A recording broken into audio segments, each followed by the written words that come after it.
Do we care what's true? Does it matter? Where ignorance is bliss, 'tis folly to be wise, wrote the poet Thomas Gray. But is it? Edmund Waiteel, in his 1950 book Circle of the Seasons, understood the dilemma better.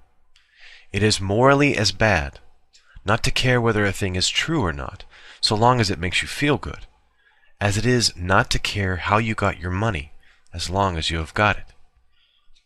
It's disheartening to discover government corruption and incompetence, for example, but is it better not to know about it? Whose interests does ignorance serve? If we humans bear, say, hereditary propensities toward the hatred of strangers, isn't self-knowledge the only antidote?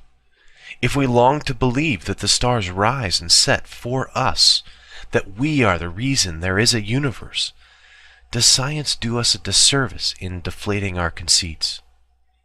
In the Genealogy of Morals, Friedrich Nietzsche, as so many before and after, decries the unbroken progress in the self-belittling of man brought about by the scientific revolution. Nietzsche mourns the loss of man's belief in his dignity, his uniqueness, his irreplaceability in the scheme of existence.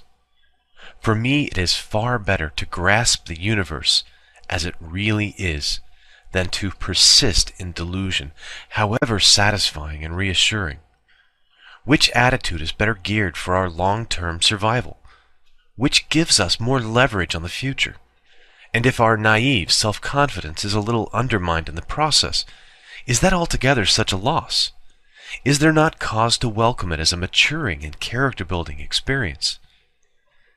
To discover that the universe is some 8 to 15 billion, and not 6 to 12,000 years old, improves our appreciation of its sweep and grandeur.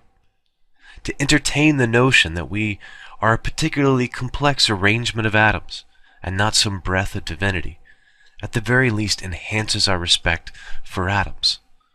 To discover, as now seems probable, that our planet is one of billions of other worlds in the Milky Way galaxy, and that our galaxy is one of billions more, majestically expands the arena of what is possible. To find that our ancestors were also the ancestors of apes ties us to the rest of life, and makes possible important, if occasionally rueful, reflections on human nature. Plainly, there is no way back. Like it or not, we are stuck with science. We had better make the best of it. When we finally come to terms with it and fully recognize its beauty and its power, we will find, in spiritual as well as in practical matters, that we have made a bargain strongly in our favor. But superstition and pseudoscience keep getting in the way, distracting us, providing easy answers, dodging skeptical scrutiny, casually pressing our awe buttons, and cheapening the experience, making us routine and comfortable practitioners as well as victims of credulity. Thanks for watching. Thank you, Carl.